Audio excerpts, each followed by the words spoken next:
capítulo 17. Começamos a ver essa passagem na semana passada com vocês aqui. Eu gostaria de fazer uma leitura mais extensa. Eu não me lembro se na semana passada nós lemos toda a perícope. Vocês não se lembram? Eu tinha anotado para ler, mas eu não consigo lembrar. Quem está melhor de memória do que eu aí? Eu sou mais saudável aqui nesse campo, irmão? Do 1 ao 9? Tem certeza então, né?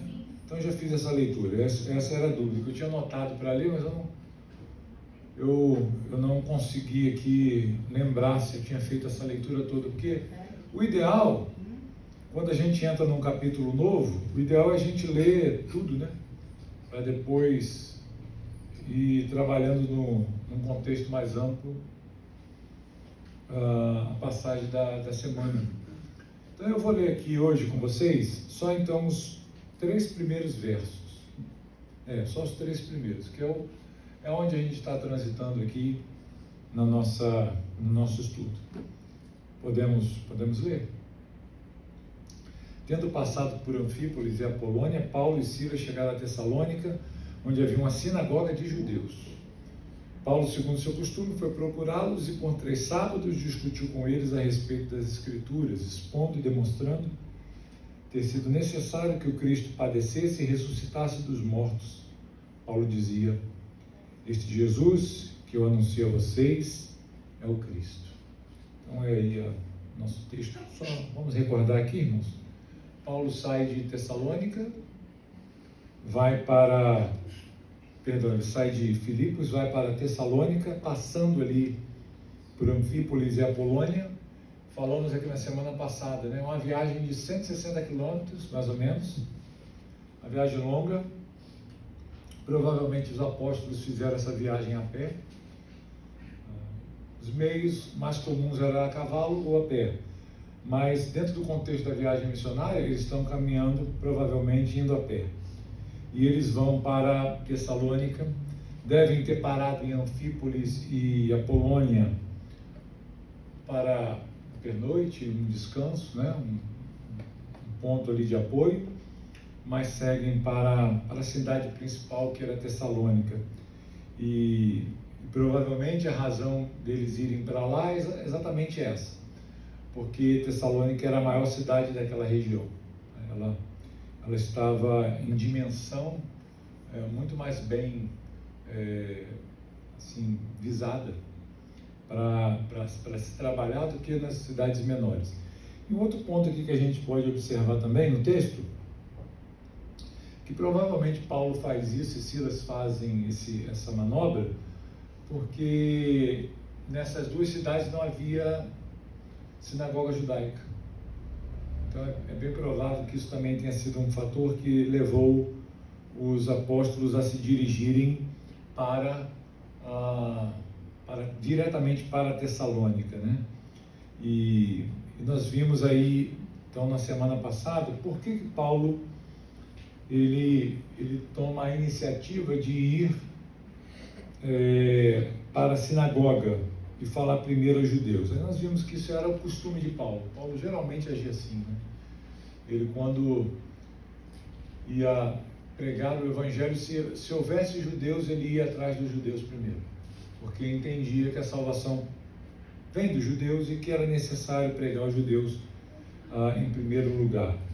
Já discorremos sobre esse estudo aqui, sobre esse ponto no estudo passado, e hoje, queridos, nós vamos olhar basicamente sobre a presença de Paulo ali na sinagoga de Tessalônica.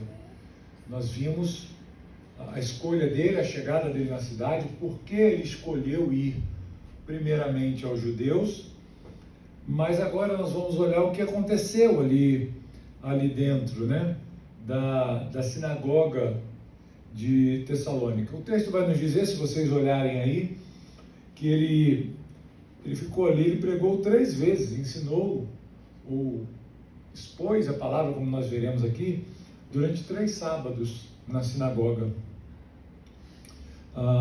Isso não significa que ele tenha ficado ali em Tessalônica apenas por 3 semanas, digamos assim, né?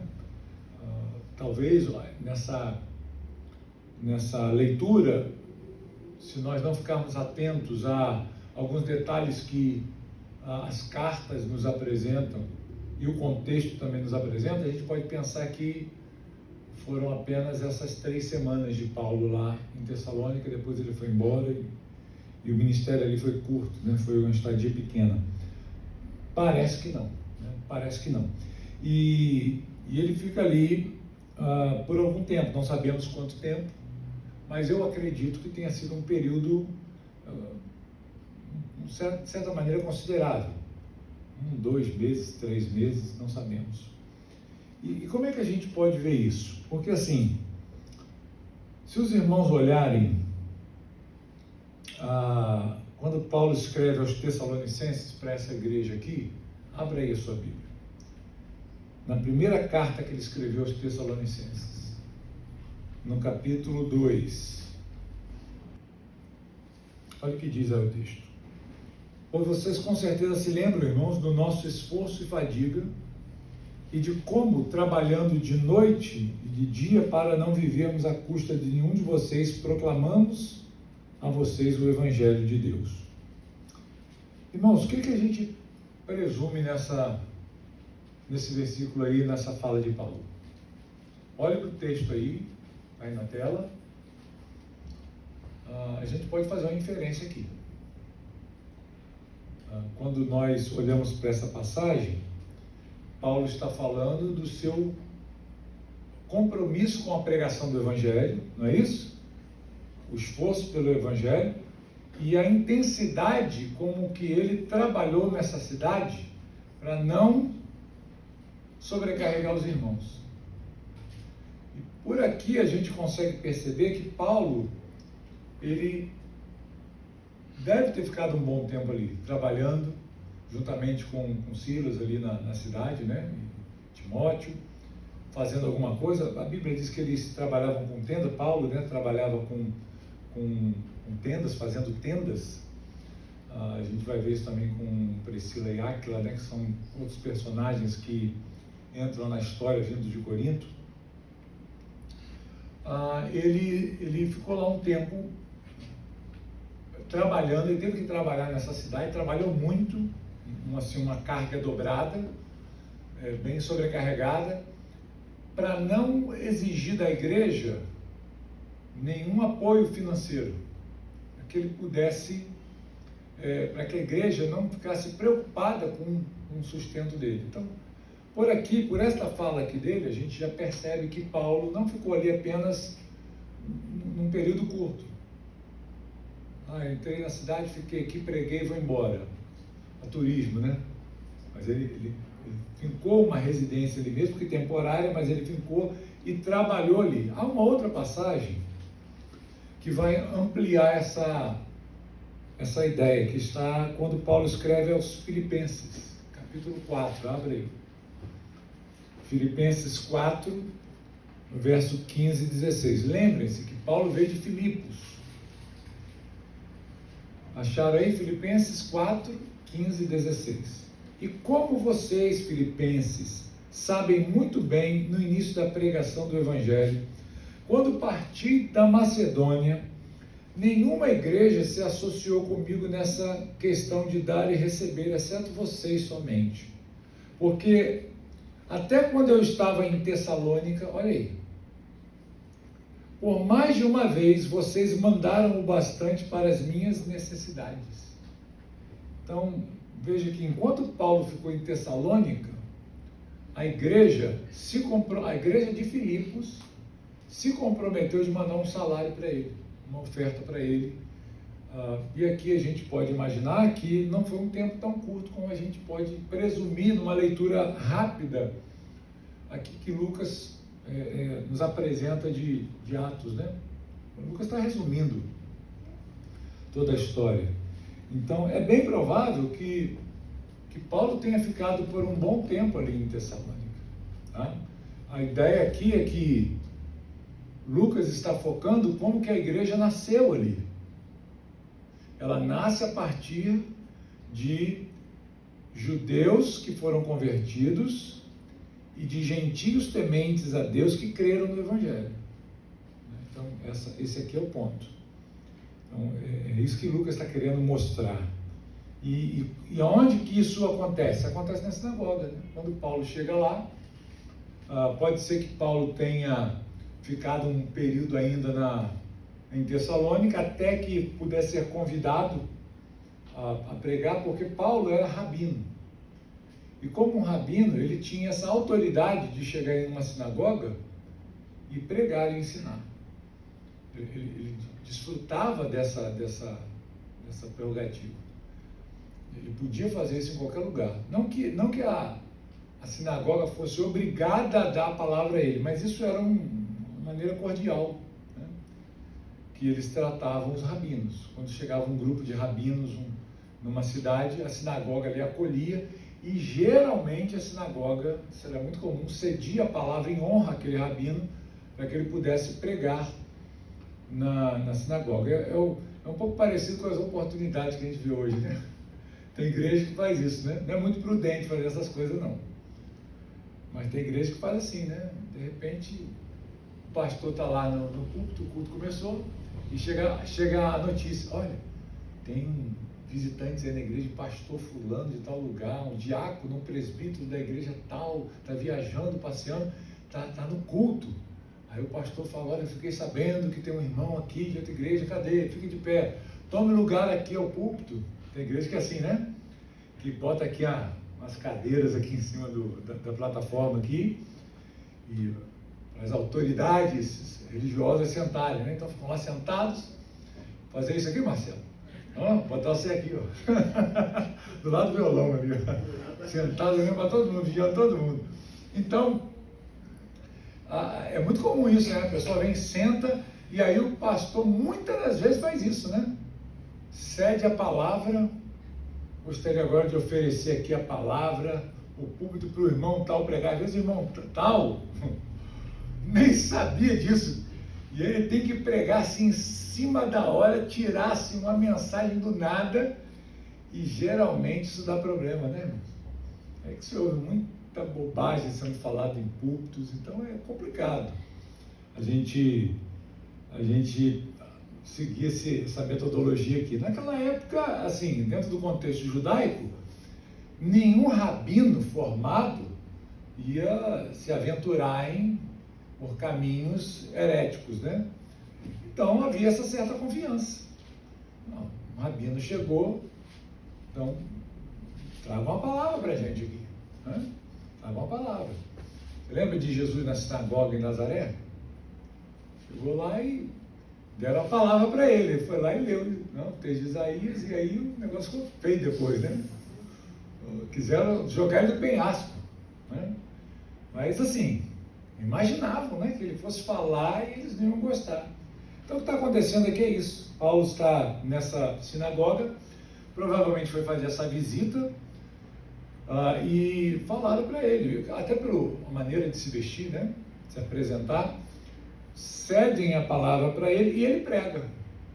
E ele vai então expor ali a palavra de Deus. Ele faz isso ao longo de 3 sábados, né? Isso se repete aqui Lucas dá ênfase a isso, né? 3 sábados seguidos.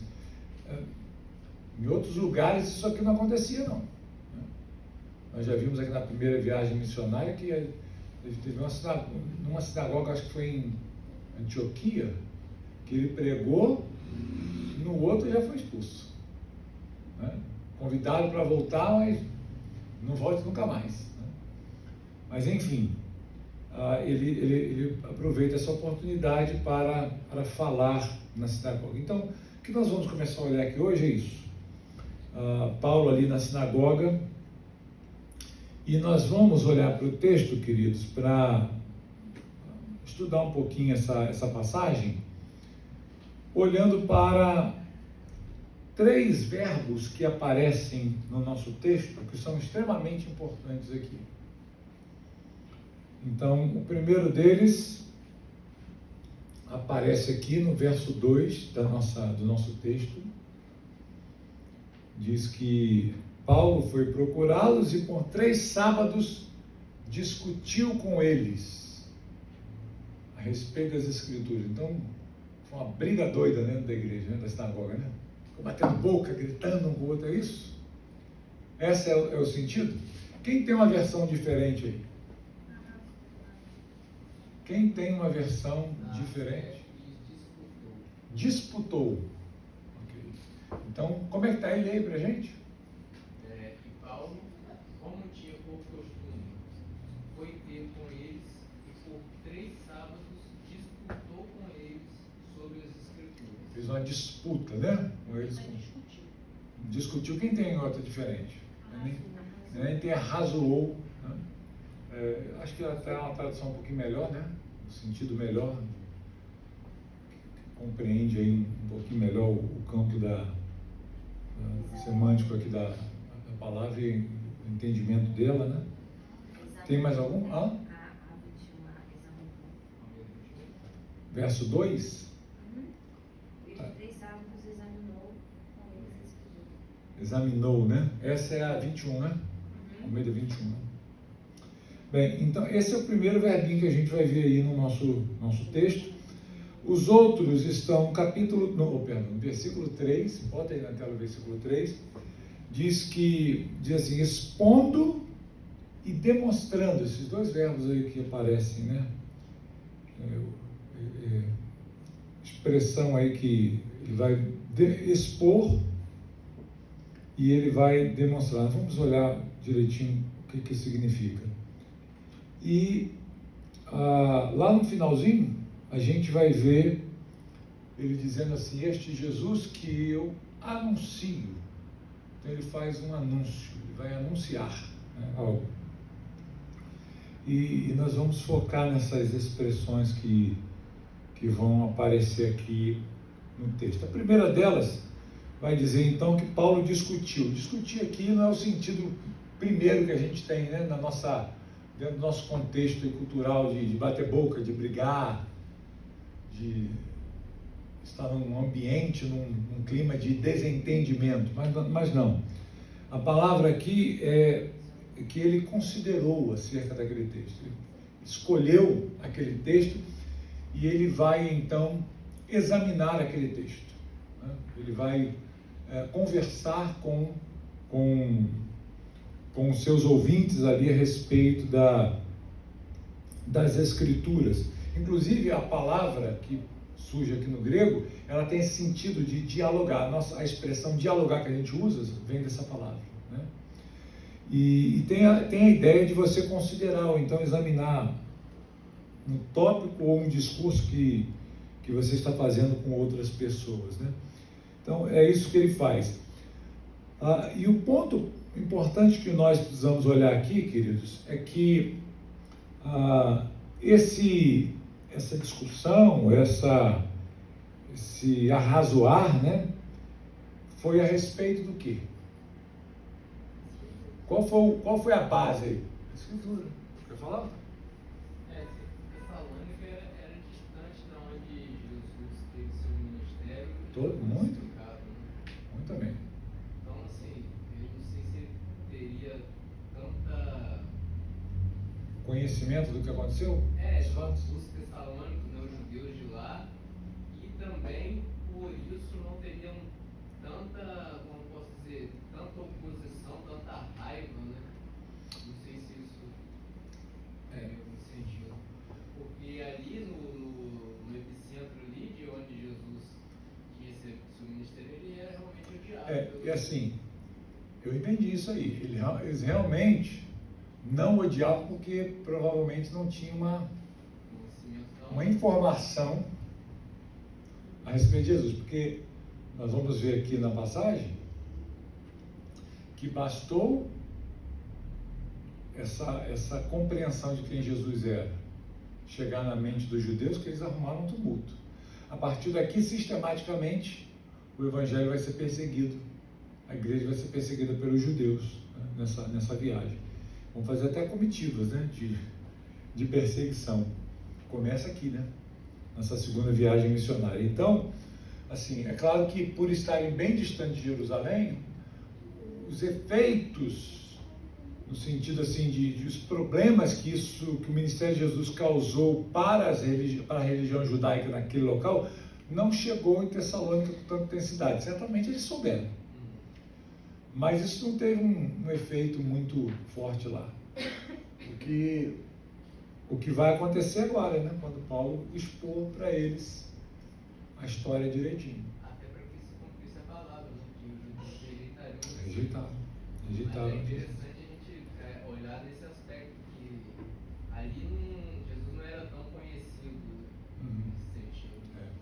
Eles ou se conheciam a respeito da história, mais ou menos, de Jesus, era algo superficial. Lembre-se, irmãos, naquela época não tinha toda a facilidade de comunicação que a gente tem hoje, né? De espalhar uma notícia assim tão rápido, né? Enfim, e como Tessalônica, como o Otávio falou, era um local distante, de certa forma não teve tanto problema, assim, não causou tanto problema, despertou tanta curiosidade dos judeus daquela cidade, né? Mas veja aqui, qual foi a base, né? Esse é o ponto aqui, né? A base e o fundamento desse discurso, dessa conversa, desse ensino, desse arrazoar, desse diálogo, né? É a Escritura. O que está no centro aqui é a palavra de Deus. Paulo discorre com eles sobre a Escritura. Toda a conversa que aconteceu ali se inicia nas Escrituras, é o ponto de partida. E, geralmente essa era a abordagem que Paulo tomava para pregar o Evangelho aos judeus. Às vezes, quando Paulo ia pregar para gentios, ele às vezes adotava uma metodologia diferente, nunca negando o pressuposto de que Deus é o Criador de todas as coisas, mas ele usava uma linguagem de uma forma a comunicar melhor, mas sempre começando com as Escrituras. É o ponto de partida, querido. O pressuposto aqui de Paulo é a revelação divina. Nós vamos falar como que Deus providenciou a redenção por meio do Messias, baseado na Escritura. Porque cada um poderia ter, e certamente tinha a sua ideia, o seu conceito de quem era o Messias, como deveria ser. E pela Escritura, que é a base, que é o fundamento para essa conversa, Paulo vai provar que o pressuposto deles estava errado. A interpretação deles era equivocada a respeito do Messias, né? O que Paulo faz aqui não é discorrer com eles em termos abstratos ou de uma forma abstrata, mas ele vai usar a Escritura como base, como fundamento para o que ele vai falar. Como um bom rabino, né? Ele vai se apoiar na Escritura. Ele não vai trazer aqui, olha, eu vim trazer uma filosofia que eu aprendi nova aí, uma coisa, uma revelação que eu tive do nada na minha cabeça surgiu. Eu vou falar com vocês com base nas Escrituras. Isso aqui é legal, né? Porque nós estamos vendo a base da mensagem, ou melhor, o ponto de partida da mensagem de Paulo, que deve ser o nosso ponto de partida para tudo. Se você quer, e deve querer, e deve fazer isso, falar de Jesus para as pessoas, o ponto de partida é a Escritura. Esse é o ponto. Nós temos que fundamentar tudo por meio da Escritura. A Escritura diz, então acabou, é verdade. E nós acolhemos por fé em nosso coração, sem problema algum, né? Então, veja aqui o que Paulo falou com os judeus na sinagoga, né? Vai dizer aqui a segunda consideração que a gente precisa fazer é como Paulo fez isso, né? O assunto já está aqui, parte da Escritura, surge, começa na Escritura, tem seu fundamento na Escritura, mas vamos ver como é que Paulo faz isso, né? E ele vai interpretar as Escrituras, ele vai mostrar para eles o que a Escritura dizia sobre o Messias. Veja aí o verso seguinte, Otávio, pode colocar o verso 3 aí na tela para a gente. Olha aí. expondo e demonstrando ter sido necessário que o Cristo padecesse e ressuscitasse dos mortos. Paulo dizia: este Jesus que eu anuncio a vocês é o Cristo. Vamos olhar lá para o início, né? Expondo e demonstrando. Literalmente a expressão, a palavra usada aqui por expor é abrir. Paulo pegou as Escrituras e abriu diante deles. Lembrem-se, ele começa a discorrer com base na Escritura. Ele não foi lá pegar um livro de filosofia grega, ou um pensamento judaico. Não, ele vai abrir a palavra de Deus. E esse que é o ponto aqui, né? Ele começa expondo, ele começa colocando diante das pessoas o que o texto está trazendo ali. E ele começa a mostrar o que a Escritura dizia sobre o Messias. Isso é uma exposição, é uma interpretação que ele faz. Certamente, né, cada judeu ali tinha uma visão a respeito do Messias, uma interpretação errada do que era o Messias. E Paulo então abre as Escrituras e fala: vou expor para vocês, eu vou mostrar para vocês aqui o que a Bíblia fala sobre o Messias, o nosso Salvador. E aí, outra palavrinha que aparece aí é demonstrando, né? Expondo e demonstrando. Outro verbo aí que é visto no texto. E esta expressão aí, essa palavra, ela tem o caráter de comparar. Você, assim, fazer uma comparação. Colocar lado a lado e comparar as coisas. Então, Paulo pega o pressuposto dos judeus e ele abre as Escrituras e ele compara o que eles pensavam a respeito do Messias e o que a Escritura diz ou dizia a respeito do Messias. Ok? Então é isso que Paulo está fazendo aqui. Ele vai mostrar a Bíblia, o texto bíblico, os profetas falam, os salmos falam a respeito do Messias, tal e tal coisa. E vai então mostrando para eles essa realidade aqui, né, que eles precisavam compreender a respeito de Jesus. E aqui, queridos, qual é a outra comparação que naturalmente o texto vai trazer aí, que Paulo faz? Não apenas com a perspectiva judaica sobre o Messias, mas ele vai trazer uma comparação com a pessoa de Cristo, a pessoa de Jesus. Cristo é o Messias, né? A expressão Cristo quer dizer isso, o Messias, só que no grego. Então, o que Paulo faz é colocar as coisas lado a lado. Ele pega as Escrituras e ele expõe, olha, eu fico imaginando assim, Paulo falando, vamos ler os textos aqui que falam do nosso Messias? E aí ele foi lendo, e talvez perguntando para as pessoas, o que vocês acham aqui que esse texto quer dizer a respeito do Messias? E à medida que o estudo ia acontecendo, as pessoas iam falando, eu acho que o Messias é assim, sabe? Porque a ideia que Lucas traz aqui é que isso não fica, a maneira como o texto está construído, dá a ideia de que isso aqui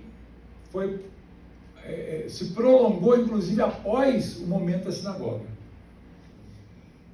Então, cada um foi trazendo a sua ideia, né, a respeito de Jesus, do Messias.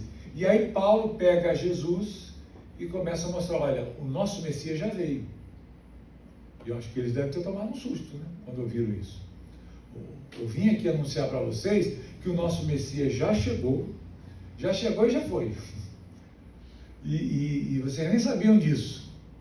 E eu vou mostrar para vocês que aquele a quem eu vou apresentar aqui realmente é o Messias, porque eu vou colocar tudo o que ele fez, toda a sua obra, a sua vida, seu ministério, ao lado desses textos. E aqui que é a ideia, né, de demonstrar, é você colocar ao lado.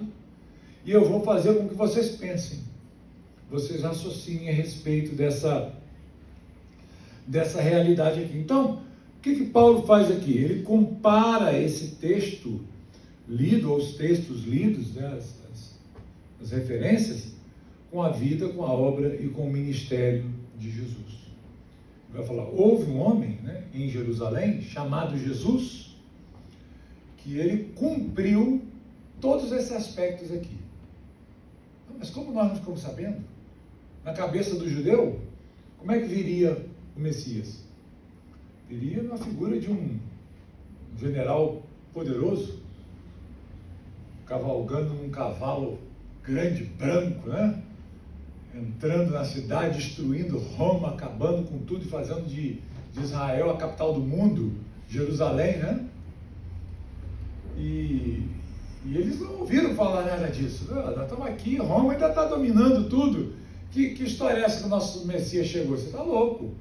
E aí Paulo começa então a mostrar para eles, olha, esse texto aqui significa isso, isso e isso. Por isso que vai dizer aqui, verso 3, vejam aí, demonstrando ter sido necessário, isso aqui tinha que acontecer, que o Cristo ou o Messias padecesse e ressuscitasse dos mortos. Na cabeça do judeu isso nunca iria se passar.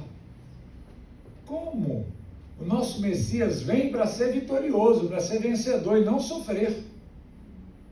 E que dirá morrer? Ressuscitar não há ressurreição. Alguns judeus, se tivesse saduceus ali na sinagoga, ia falar, que coisa de maluco, piorou. Nunca iriam imaginar um Messias fraco desse jeito. Mas aí ele pega a Escritura e abre e fala assim, olha, a interpretação da Escritura é essa aqui, gente. Primeiro ele demonstra que o Cristo tinha que passar por aquilo. E botou na cabeça deles o seguinte, vocês entendem que é necessário o Messias padecer, sofrer, morrer? Vocês entendem isso? Ah, entendo. Conseguiu entender. Então tá bom, agora eu vou apresentar para vocês quem é esse Messias. Teve um homem que cumpriu tudo isso aqui. E o nome dele é Jesus. Ok? Então essa é assim, a maneira como que Paulo conduziu os seus ouvintes ali na sinagoga de Tessalônica, né? Expondo e apresentando as provas, né? Apresentando as evidências. E o último aqui, queridos, o último ponto aqui para a gente é que Paulo ele proclamou Jesus diante deles como Messias, né? Ele anunciou, não é isso o verbo que aparece aí? Então, Paulo fecha esse pensamento aí, mostrando que Paulo dizia, este Jesus que eu anuncio a vocês é o Cristo. Então, eu fico imaginando Paulo fazendo essa comparação, né? Olha, quero falar de dois homens. Quero falar do Messias e eu quero falar de Jesus. Quem é Jesus? Eu vou contar para você. Olha, o Messias, ele cumpre esse papel aqui, isso aqui deve acontecer com ele. E Jesus, ele começou mostrando, ele fez isso, ele cumpriu isso, ele passou por isso, ele viveu essa realidade, tudo isso aqui. Qual é a conclusão que Paulo faz com isso? Fechamento da sua mensagem, esse Jesus que eu estou falando aqui com vocês, adivinha? Quem ele é? O que vocês acham? O povo teve que, certamente, concordar com Paulo, né? E realmente concordaram, porque o verso 4 que nós veremos na semana que vem, ele começa a mostrar isso aí. Coloca na tela para a gente, só rapidinho. O verso 4, né? Então, assim, veja o que aconteceu aí. Alguns deles foram persuadidos e se juntaram a Paulo e Silas. Tá vendo? Então, alguns creram. Ouviram isso, falaram assim, olha, realmente, bate certinho. Então, Paulo estimulou a mente deles. Paulo, ele fez esses homens pensar um pouquinho, né? E mostrou que tudo aquilo que Jesus fez no seu ministério era exatamente aquilo que o Messias deveria fazer, né? Então, a conclusão que eles chegam é a qual? Realmente, Jesus é o Messias. E aqui começa então a igreja ali em Tessalônica, né? Os irmãos se juntam a Paulo e Silas, e o verso segue dizendo que o mesmo aconteceu com numerosa multidão de gregos piedosos. Lembram disso? Quem eram os gregos piedosos? Eram pessoas fora do povo judeu, mas que criam que o Deus de Israel é o verdadeiro Deus, o único Deus. Então eles seguiam lá a mesma devoção. Embora muitos não fossem circuncidados, não chegaram a ser prosélitos, mas eles iam à sinagoga, assistiam. Lembra de Cornélio? Era um gentio, mas era um homem piedoso. Então ele seguia lá a religião de certa maneira, né? Então essas pessoas, além deles, dos judeus gregos, e isso aqui chama atenção, porque é uma multidão, uma numerosa multidão de gregos. Veja, como sempre, né? Os judeus se tornam cada vez mais uma minoria na fé, em crer, são mais difíceis, né, de acolher essas coisas. E já os gregos, já os gentios, pelo contrário, né, eles acolhem a mensagem. E muitas mulheres importantes. E a gente vai ver os desdobramentos disso aí, né, na próxima semana.